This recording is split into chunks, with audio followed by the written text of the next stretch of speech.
Bonjour et bienvenue, bonsoir aussi à toutes et à tous. Aujourd'hui, comme toutes les semaines, je vais vous parler de WWE NXT en 5 points, les 5 points majeurs que j'ai retenus durant ce show. Voilà, je vous fais un petit récap pour ceux qui n'ont pas suivi pour le nouveau contenu sur la chaîne La Taloche.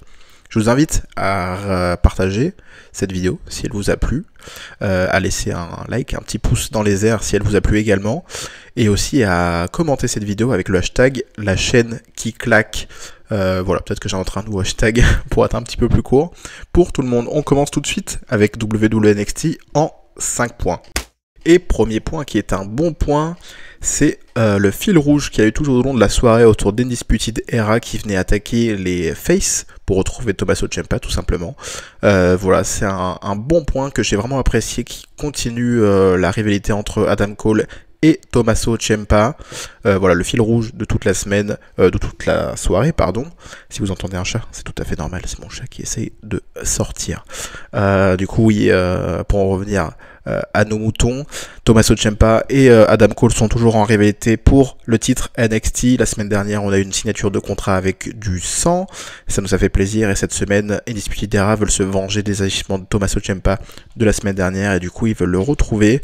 Malheureusement, pour eux, ils ne le trouvent pas, donc du coup, ils attaquent les gentils qu'ils croisent sur leur route. Il y a eu Kushida, qui n'a pas voulu répondre à Undisputed Era. Il y a aussi Bronson Reed, que ça fait un petit peu quelques semaines qu'on n'a pas vu, donc ça me fait plaisir de le voir ici. Et on a eu également Matt Riddle et Pete Dunne qui vont confronter Undisputed Era et surtout les champions par équipe que sont Kyle O'Reilly et Bobby Fish dans un match pour les titres pour le prochain NXT TakeOver Portland. Du coup voilà, le show ça avait débuté d'ailleurs avec Matt Riddle et Pete Dunne qui venaient célébrer leur victoire au Dusty Rhodes Tag Team Classic, et rapidement Kyle O'Reilly et Bobby Fish sont venus les interrompre, mais sont vite rattrapés par Roderick Strong qui leur dit qu'ils n'en valent pas la peine. Et du coup voilà, tout au long de la soirée, on a eu ce fil rouge pour Undisputed Era qui veut retrouver Tommaso Ciampa.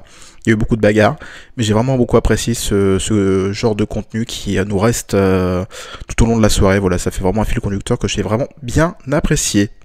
Deuxième point, et que j'ai aussi très bien apprécié, c'est la prestation de Dominik Dijakovic qui s'est fait confronter cette semaine par Killian Dane qui est de retour parce qu'on l'a pas vu depuis quelques semaines, qui avait perdu sa rivalité contre Damien Priest et Pete Dunne au dernier NXT TakeOver, et du coup voilà, il est revenu pour un petit peu dire que lui aussi veut son spot pour le titre nord-américain de Keith Lee. Et tout simplement voilà, Killian Dane est venu confronter Dijakovic pour lui dire le vainqueur il peut aller confronter Lee. Et du coup voilà, on a eu un match entre Dijakovic et Killian Dane, un match qui était très sympathique, assez court. Dominik Dijakovic a tout simplement confirmé sa place de challenger numéro 1 en battant Killian Dane avec le magnifique Fist Over Your Eyes, toujours aussi impressionnant sur des gabarits comme Killian Dane. Mais voilà, ça me fait vraiment plaisir. Le titan croate réussit à conserver sa place de challenger numéro 1 pour le titre nord-américain. Du coup, on va avoir la confrontation entre Keith Lee et Dominik Dijakovic au prochain NXT TakeOver Portland, tout simplement comme j'ai dit précédemment. Et j'ai hâte de voir cette confrontation. Point, et on continue sur le point d'ailleurs de la semaine dernière, c'est encore du renouveau autour de la division féminine d'NXT tout court. Mercedes Martinez a affronté Kacy Catanzaro qui a fait son retour il y a maintenant quelques semaines pendant la bataille royale, elle qui a été blessée pas mal de temps. Mercedes Martinez qui la nouvelle signée du côté de la WWE, de côté d'NXT, qui fait une très bonne prestation, pardon. Mercedes Martinez qui a du coup un catch très différent de celui de Kacy Catanzaro.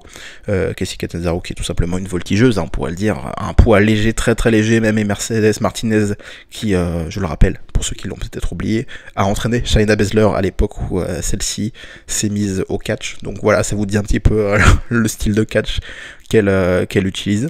Mais voilà, c'est une confrontation très intéressante entre les deux, une victoire de Mercedes Martinez logique, on peut dire. Mais voilà, le renouveau autour de la division féminine m'intéresse vraiment, ça me fait vraiment plaisir. Kacy Catanzaro qui est remise en avant comme avant sa blessure, ça aussi c'est vraiment très cool. Et vraiment toutes ces femmes qui se battent, ça fait du bien. 4e point, désormais, et c'est toujours un bon point. D'ailleurs, je sais pas si j'ai dit que le 2e et le 3e étaient un bon point, mais c'est que des bons points cette semaine du côté de NXT pour ma part.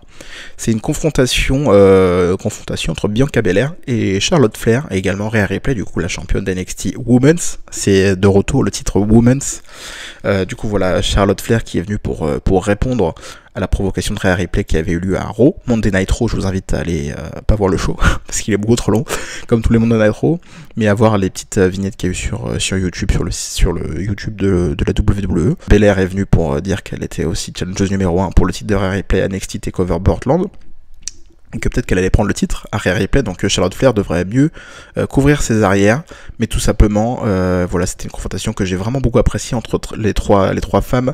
Bianca Belair qui a fait une très bonne prestation, où elle s'était fait mettre un petit peu de côté, ça m'a fait vraiment plaisir sa réaction, c'était assez drôle, et en même temps, on sentait une certaine tension. Donc voilà, c'est 3-4 choses que j'apprécie beaucoup. Et que j'ai hâte de voir cette confrontation, et pour le coup, ça m'a donné aussi envie d'avoir un match à 3 pour WrestleMania. Même si je suis pas trop adepte de principe, tout simplement parce que Charlotte Flair a remporté le Royal Rumble, donc du coup elle mérite une opportunité en solo contre la championne de son choix. Mais voilà, si jamais il devait y avoir un match à 3 pour le titre NXT à WrestleMania, ça ferait très plaisir, tout simplement. Voilà.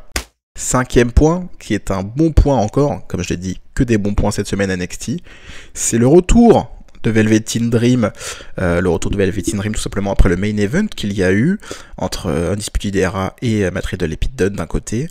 Voilà, c'était un match très sympathique, je vais pas vous récapituler tout ce qui s'est passé pendant ce match, mais on a surtout vu le retour de Velveteen Dream qui est venu un petit peu casser des bouches, on pourrait dire, venir faire le save tout simplement pour aider les gentils qui étaient en infériorité numérique, donc du coup Matt Riddle, Pete Dunne et Tommaso Ciampa.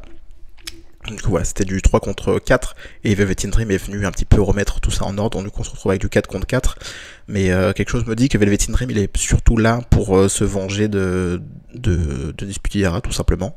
Et voilà, ça me fait vraiment très très plaisir de revoir Velveteen Dream du côté de NXT, c'est vraiment un catcheur que j'apprécie tout particulièrement, par son charisme notamment, mais voilà, ça m'a fait vraiment plaisir de le revoir, je m'attendais pas du tout à son retour aussi rapidement on va dire, mais voilà, ça me fait vraiment plaisir de le revoir et je suis très content.